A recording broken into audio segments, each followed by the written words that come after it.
Hello, my name is Sophie Doran, and my impromptu speech is on cyberbullying. Cyberbullying is a form of bullying or harassment using electronic means. Cyberbullying has become increasingly common, especially among teenagers, by sending intimidating or threatening messages. Most cyberbullying happens on social media, with an increase in usage, with 97% of teenagers having a social media platform. It's easier for children and teens to get cyberbullied or be the cyberbully. With the rise of social media, it's harder for kids to be able to separate themselves from the cyberbullying, because with bullying, usually the victim can come home and leave the bullying at school or wherever you work. Now they can come home and they still have the bullying take place on their phone or computer.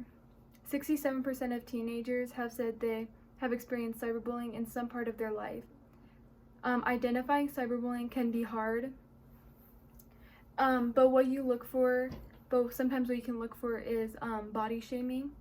Body shaming is the act of saying something negative about a person's body, or sending threatening messages to a person about hurting their family or them. And then grooming, with the ability to add and follow people instantly on social media, it's easier for predators to get closer to their victims. With the effects of COVID-19 and kids all being virtual at home, cyberbullying increased, with kids angry at their home life or not able to see their friends. It causes that anger to go online and be reflected to other kids. With this increase, suicide attempts by 8.7%. Suicide increased by 8.7%. Students are almost twice as likely to attempt suicide if they have been cyberbullied. Cyberbullying can cause a lot of emotional and psychological damage to the victims. The effects of cyberbullying can range from increased stress and anxiety, fear of isolation, depression, and increased in weight gain or loss. Teen and tween girls have a higher chance of getting cyberbullied. 35% of girls aged 15 through 17 say they have received unwanted explicit images from older men or boys their age. This research also shows that in the number of rises in teen girls getting older this shows that the number when girls get older compared to boys in the same age group, only 20% get the same explicit messages. While it's impossible to prevent cyberbullying, we need to recognize cyberbullying as a type of bullying, with 90% of teens in the U.S. believing that online harassment is a problem. There are laws that have been introduced to try and stop cyberbullying in certain states, like the Philippines.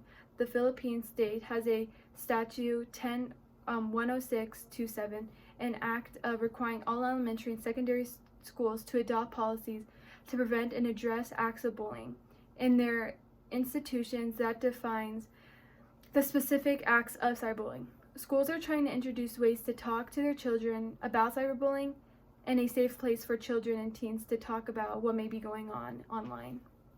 So my poster board is on cyberbullying. I have the statistics, what to look for, motives behind cyberbullying, and what is cyberbullying. The statistics are 65% of young adults admit they have experienced bullying online. 40% say they have become a bully's exclusive target. And 92% of cyberbullying attacks are held through chatting and commenting on social media. And lastly, cyberbullying victims are 3 to 9 times more likely to consider suicide. What is cyberbullying? The use of an electronic communication to bully a person, typically by sending messages of intimidating or threatening nature. This is from Oxford Languages. The motives behind cyberbullying usually can stem from revenge, victim blaming, boredom, peer pressure, group things, power hunger, daring, and then lack of empathy. These all can be reasons why someone may be cyberbullying, but these aren't all of them, or these aren't even some of the reasons. And then usually what to look for. These are some of the things that you can find if you know someone who is getting cyberbullied. Sometimes they'll be spending a lot more time or a lot less time on online, texting, gaming, or using social media.